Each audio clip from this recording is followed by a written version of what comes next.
નમસ્કાર, હું છું પરવીન પઠાણ અને ગુજરાતની વાત પ્રોગ્રામમાં તમારું સ્વાગત કરું છું। આજે આપણે આપણા આ પ્રોગ્રામમાં જાણીશું કે આપણા ગુજરાત રાજ્યમાં દિવસ દરમિયાન કઈ કઈ ઘટનાઓ બની છે અને કેવી રીતે બની છે, કયો છે સોશિયલ મીડિયાનો હોટ ટોપિક મુદ્દો, તે સમગ્ર જાણકારી વિસ્તારપૂર્વક આપણા આજના આ પ્રોગ્રામમાં આપણે નિહાળીશું। તો ચાલો જાણીએ અને નજર કરીએ શરૂઆતના મુખ્યના વિશેષ સમાચારો પર। સુસાઇડ નોટ મોકલી ઠગબાજે લાખો પડાવ્યા। મહિલાએ એફબી માં ફ્રેન્ડ રિક્વેસ્ટ એક્સેપ્ટ કરતા જ ખેલ શરૂ થયો। ગઠિયો ઇમોશનલ બ્લેકમેલ કરી પૈસા પડાવતો તો બીજી બાજુ 22 કલાક બાદ શાહીનની માત્ર લાશ જ મળી। રમતા રમતા ખુલ્લી ગટરમાં પડી હતી 6 વર્ષની માસૂમ બાળકી।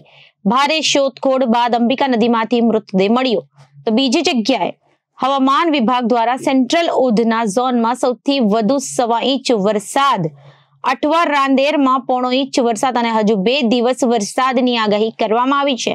અને બીજી જગ્યાએ 500ની નોટના 7 બંડલ મળ્યા પણ મન ન ડગ્યું।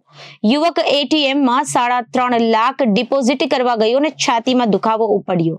રૂપિયા છોડી ઘરે જતો રહ્યો અને અન્ય યુવકે પરત કર્યા। તો બીજી તરફ રાજકોટ એરપોર્ટ પર દિલ્હી જેવી દુર્ઘટના બની। પેસેન્જર એરિયામાં વિશાળ કેનોપી તૂટી પડી હતી।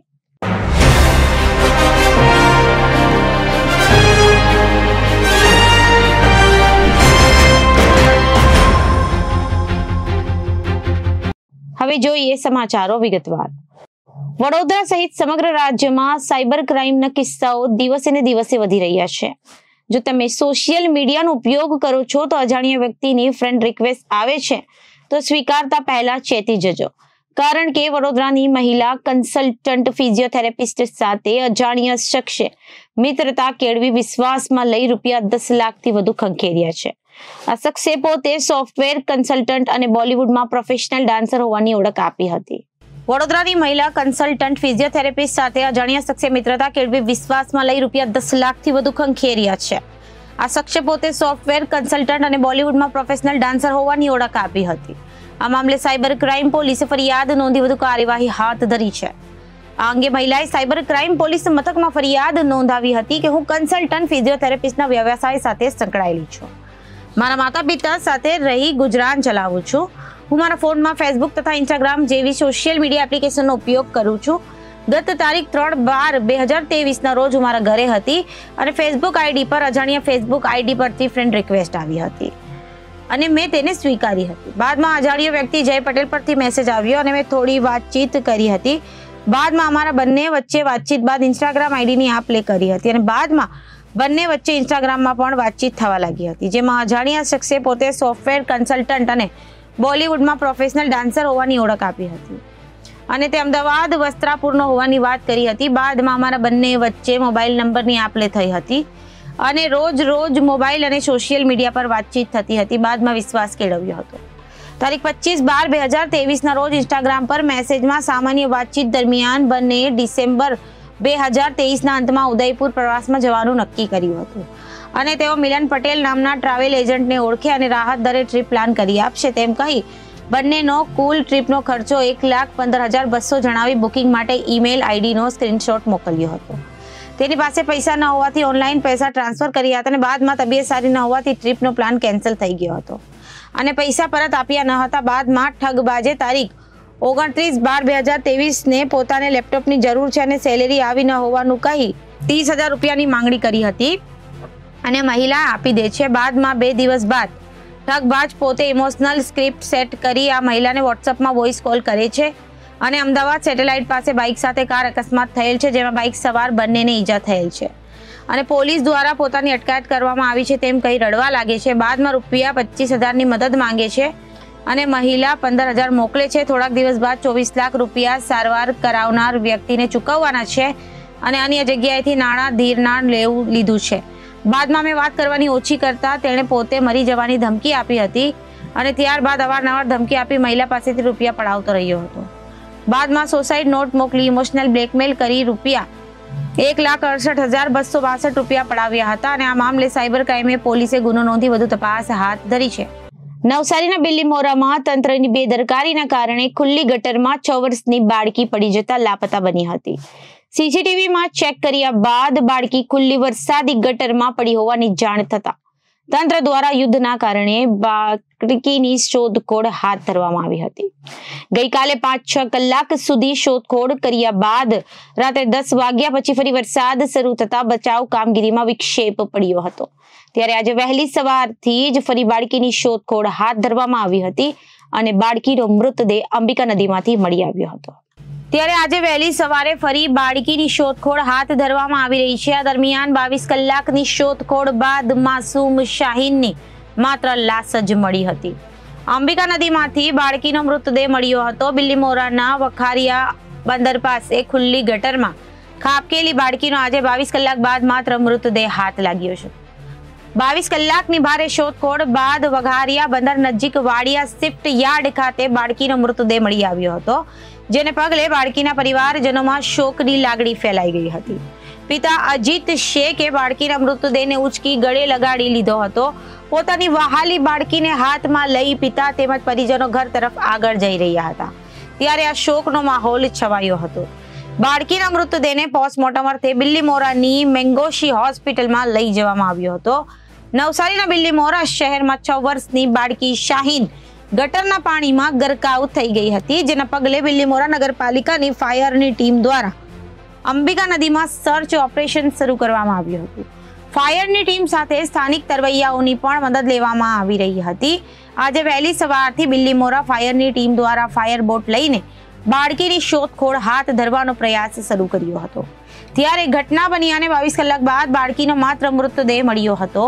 ખુલ્લી ગટરને કારણે પોતાની વહાલસોઈ દીકરી ગટરના પાણીમાં ગરકાવ થતા દુઃખ સાથે પરિવાર અને સ્થાનિકોમાં પાલિકામાં રોષ જોવા મળ્યો હતો. ચોમાસામાં ખુલ્લી ગટરને જો બંધ કરવામાં આવી હોત તો કોઈ વ્યવસ્થિત કામગીરી થઈ હોત તો આ માસૂમનો કદાચ જીવ બચી ગયો હોત. અને બિલ્લીમોરામાં ગઈકાલે બાળકી ગટરમાં ખાબકી હતી તે ઘટનાના સીસીટીવી સામે આવ્યા હતા. ત્યારે હાલ બાળકી ગટરમાં ખાબકી તે પહેલા ત્યાં રમી રહી હતી, જેનો પણ એક વિડીયો સામે આવ્યો છે, જેમાં બાળકી ત્યાં ગટરની પાસે જ રમતી નજરે પડી હતી. નવસારી જિલ્લાના ગણદેવી તાલુકાના બિલ્લીમોરા શહેરમાં ગઈકાલે સવારથી જોરદાર વરસાદ વરસતા નદી નાળાઓમાં પાણી ભરાયા હતા.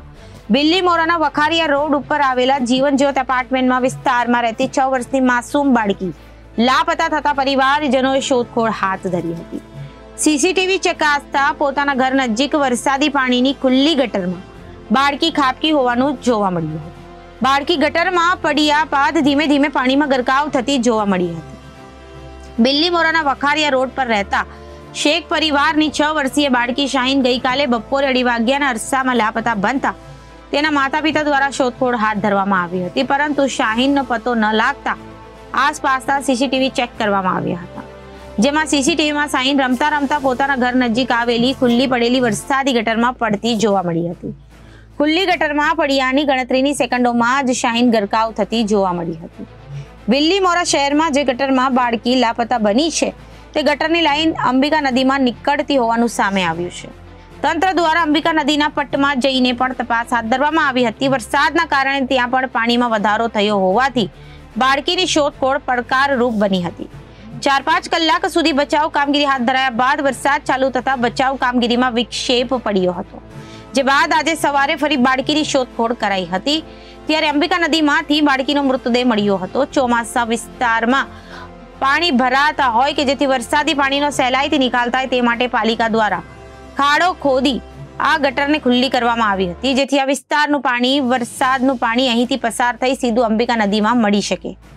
પરંતુ ગટર પાસે કોઈ પણ સુરક્ષાને લઈને સાઇન બોર્ડ કે તાકેદારીના પગલાં લેવાનું તંત્ર કદાચ ભૂલી ગયું હોય તેવું લાગી રહ્યું છે, અને ખુલ્લી ગટરના કારણે જ આ સમગ્ર ઘટના બની હોવાની વાત સ્થાનિકો જણાવી રહ્યા છે. નવસારી જિલ્લામાં સતત બીજા વર્ષે ખુલ્લી ગટરમાં અકસ્માતની ઘટના બની છે. ગયા વર્ષે નવસારી વિજલપોર નગરપાલિકામાં પણ હદ વિસ્તારમાં જયશંકર પાર્ટી પ્લોટ પાસે બિલ્લીમોરાના યુવાનનું ખુલ્લી ગટરમાં તણાઈ જતા મોત નીપજ્યું હતું. ભારે વરસાદની આગાહી વચ્ચે શહેરમાં દિવસભર વરસાદી માહોલ જામ્યો હતો. શહેરમાં સરેરાશ 1 ઇંચ તો જિલ્લામાં સૌથી વધુ પલસાણા તાલુકામાં 3 ઇંચ વરસાદ નોંધાયો હતો. જિલ્લાનો ચેરાપુંજી ગણાતો ઉમરપાડા તાલુકો કોરોક્ટ રહ્યો હતો. સવારથી લઈને સાંજ સુધી મેઘમહેર યથાવત રહી હતી. દિવસભર વરસાદી માહોલને પગલે વાતાવરણમાં ઠંડક પ્રસરી ગઈ હતી, જેને લઈ મહત્તમ તાપમાન 3 ડિગ્રી ઘટી ગયું અને 30 થયું હતું. લઘુત્તમ તાપમાન 26.9 ડિગ્રી નોંધાતા મહત્તમ અને લઘુત્તમ તાપમાન વચ્ચે માત્ર 3.1 ડિગ્રીનો તફાવત રહ્યો હતો. દિવસભર વરસાદથી વાતાવરણમાં ભેજનું પ્રમાણ સાંજે પણ 98% રહ્યું હતું, જેને પગલે કેટલાક વિસ્તારોમાં વિઝિબિલિટી ઓછી હતી. શુક્રવારે દીવમાં વાતાવરણ ખરાબ હોવાથી સુરત દીવ ફ્લાઇટ રદ કરાઈ હતી. પેસેન્જરોને રિફંડ અપાયું હતું, જ્યારે દિલ્હીથી 8 વાગ્યાની આસપાસ સુરત આવતી ફ્લાઇટ રદ કરી દેવામાં આવી હતી. જો કે દિલ્હી ખાતે ટર્મિનલ બિલ્ડિંગમાં આવેલી સમસ્યાને કારણે આ ફ્લાઇટ રદ કરવામાં આવી હતી. આજે સુરત સહિત દક્ષિણ ગુજરાતના 2 દિવસમાં મધ્યમથી ભારે વરસાદની આગાહી હવામાન વિભાગ દ્વારા કરવામાં આવી છે. સુરત સહિત દક્ષિણ ગુજરાતમાં ભારે વરસાદની આગાહી છે. આગામી 2 દિવસ પણ સુરત શહેરના જિલ્લાઓમાં મધ્યમથી ભારે વરસાદની આગાહી થઈ છે. રાજ્યના મધ્ય ભાગોમાં સાયક્લોનિક સર્ક્યુલેશન સિસ્ટમ સક્રિય થવાને કારણે સમગ્ર ગુજરાતમાં ચોમાસું જામ્યું છે અને વૃક્ષો ધરાશાયી થયા છે. જી સર, શું ઘટના બની હતી? ઘટનામાં એવું બન્યું હતું કે અમને 7 વાગે કોલ મળ્યો હતો કે આપણે રામનગર લાઈફલાઈન હોસ્પિટલની પાસે ઝાડ પડી ગયું છે, એમાં ગાડીઓ દબાઈ ગઈ છે, એનો કોલ મળ્યો હતો. તો અમે ઘટના સ્થળે તરત દોડી આવ્યા હતા. આવીને આપણે કામગીરી ચાલુ કરી હતી. કોઈ જાનહાની કે કોઈ ઈજા થઈ નહીં હતી. ગાડી 2 4 વ્હીલ દબાઈ ગયેલી હતી, એને કાઢવાની કામગીરી ચાલુ કરેલી હતી. પણ પાવર સપ્લાય ચાલુ હોવાના કારણે થોડું કામ અમારે લેટ થયું હતું. બાકી ગાડીઓને સહી સલામત બહાર કાઢી લીધી હતી. સુરતના રાંદેર વિસ્તારમાં એક યુવાનની માનવતા સામે આવી છે. યુવાને 3.50 લાખ કરતા વધુ રૂપિયાની એક થેલીમાં પડેલા મળી આવ્યા હતા, જેથી યુવાને આ રોકડ રકમ પોલીસને આપી હતી અને પોલીસે જે વ્યક્તિના પૈસા હતા તેને પરત કર્યા હતા. એક યુવક રૂપિયા ડિપોઝિટ કરાવવા માટે એટીએમમાં ગયો હતો. દરમિયાન તેને છાતીમાં દુખાવો થતા તે બહાર નીકળી ગયો હતો અને ઘર તરફ જઈ રહ્યો હતો. ત્યારે તેને રૂપિયા એટીએમમાં જ રહી ગયા હોવાની જાણ થઈ હતી. જો કે તે પરત ફર્યો ત્યારે પૈસા ન મળ્યા હતા, જેથી તેણે પોલીસને જાણ કરી હતી. આ અંગે પોલીસ પાસેથી મળતી વિગત પ્રમાણે મોરા ભાગડ વિસ્તારમાં 23 વર્ષીય મેઘદાત જાવેદ મેમણ પોતાના પરિવાર સાથે રહે છે. ગત તારીખ 27/6/2024 ના રોજ મેઘદાત જાવેદ મેમણ રાંદેર પોલીસ મથકમાં આવ્યો અને જણાવ્યું કે 24 તારીખના રોજ રાત્રે પોતાના ધંધાના કામ અર્થેના રોકડા રૂપિયા 3,50,000 લઈને બેંકના એટીએમમાં જતા હતા. રાત્રે 9 વાગે રાંદેર વિસ્તારમાં આવેલ વિજય સેલ્સની સામે બેંકના એટીએમમાં પૈસા ડિપોઝિટ કરવા ગયા હતા. ત્યાં વખતે અચાનક છાતીમાં દુખાવો થયો હતો. છાતીમાં દુખાવો થતા તે તાત્કાલિક એટીએમમાંથી બહાર આવી ગયો હતો અને મોપેડ લઈને ઘરે જવા નીકળ્યો હતો. તે વખતે રસ્તામાં 3.5 લાખ રૂપિયા ભરેલી થેલી એટીએમમાં ભૂલી ગયાની જાણ થઈ હતી, જેથી પરત એટીએમ પર આવીને તેમણે ચેક કર્યું, પરંતુ ત્યાં પૈસા ન હતા. જેથી આસપાસના વિસ્તારોમાં તેણે તપાસ કરી, પરંતુ કાંઈ હાથ લાગ્યો નથી. તે ઘરે પરત આવ્યો હતો. બીજા દિવસે તે યુવક રાંદેર પોલીસ મથકે પહોંચ્યો અને ફરિયાદ નોંધાવી હતી. પોલીસે યુવકની ફરિયાદના આધારે અલગ અલગ ટીમ બનાવી તપાસ હાથ ધરી હતી. ત્યારે સીસીટીવી ફૂટેજ જોતા જ એક વ્યક્તિ આ પૈસા લઈને જતો નજરે પડ્યો હતો, જેથી પોલીસે તપાસ હાથ ધરી અને દરમિયાન પૈસા સાચવી રાખેલ યુવાને પોતાની ઓળખ જાહેર કરવાની ના પાડી અને જે પૈસા સાચવી રાખેલા હતા તે પૈસા પોલીસને સુપરત કર્યા હતા અને કહ્યું હતું કે આ મૂળ માલિકને આપી દેજો. પોલીસે રૂપિયાના માલિક મેઘદાત જાવેદ મેમણને રાંદેર પોલીસ મથકે બોલાવી પૈસા મામલે ખરાઈ કરી પરત આપ્યા હતા. દરમિયાન યુવકની આંખમાંથી હર્ષના આંસુ સરી પડ્યા હતા. પોલીસ અને તે જે વ્યક્તિ પૈસા સાચવેલા હતા તેમનો આભાર વ્યક્ત કર્યો હતો. ઉલ્લેખનીય છે કે જે યુવાનના પૈસા પડી ગયા હતા તે હૃદયની બીમારીથી પીડિત હતો. થોડા સમય પહેલા જ ઓપરેશન કરાવેલું હતું. રાજકોટમાં દિલ્હી જેવી દુર્ઘટના બનતા અટકી હતી. હીરાસર ઇન્ટરનેશનલ એરપોર્ટના ટર્મિનલમાં ચોમાસાની શરૂઆતમાં જ મોટી દુર્ઘટના ટળી છે. ટર્મિનલની બહારની સાઈડમાં પેસેન્જર પિકઅપ ડ્રોપ એરિયામાં કેનોપી તૂટી પડી હતી. ભારે વરસાદને કારણે કેનોપી તૂટી પડી હતી. સદનસીબે આ ઘટનામાં કોઈ જાનહાનિ થઈ ન હતી. રાજકોટ હીરાસર એરપોર્ટ પર મોટી દુર્ઘટના સર્જાઈ હતી. અકસ્માત મામલે એરપોર્ટ ડિરેક્ટર દિંગત વહોરાને ટેલિફોનિક માહિતી આપતા જણાવ્યું હતું કે વરસાદના કારણે પાણી ભરાવાથી કેનોપી તૂટી પડી હતી. દુર્ઘટના ટેમ્પરરી ટર્મિનલની બહાર બની હોવાનું સામે આવ્યું છે. સમગ્ર ઘટનામાં એક પણ વ્યક્તિને જાનહાનિ થઈ ન હતી. શુક્રવારે વહેલી સવારે 3 થી 4 કલાકમાં અંદાજે 9 ઇંચ વરસાદમાં સમગ્ર દિલ્હી જળબંબાકાર થઈ ગયો હતું. દિલ્હી એરપોર્ટના ટર્મિનલ 1 ની છત તૂટી પડતા એક વ્યક્તિનું મોત થયું હતું, જ્યારે કેટલીક ફ્લાઇટ્સ રદ કરી દેવી પડી હતી. તેમજ અનેક કારનો કચ્ચરઘાણ નીકળી ગયો હતો. તો અત્યારે ગુજરાતની વાતમાં વિરામ લઈએ. વધુ સમાચારો માટે જોતા રહો જનાદેશ ન્યૂઝ. નમસ્કાર.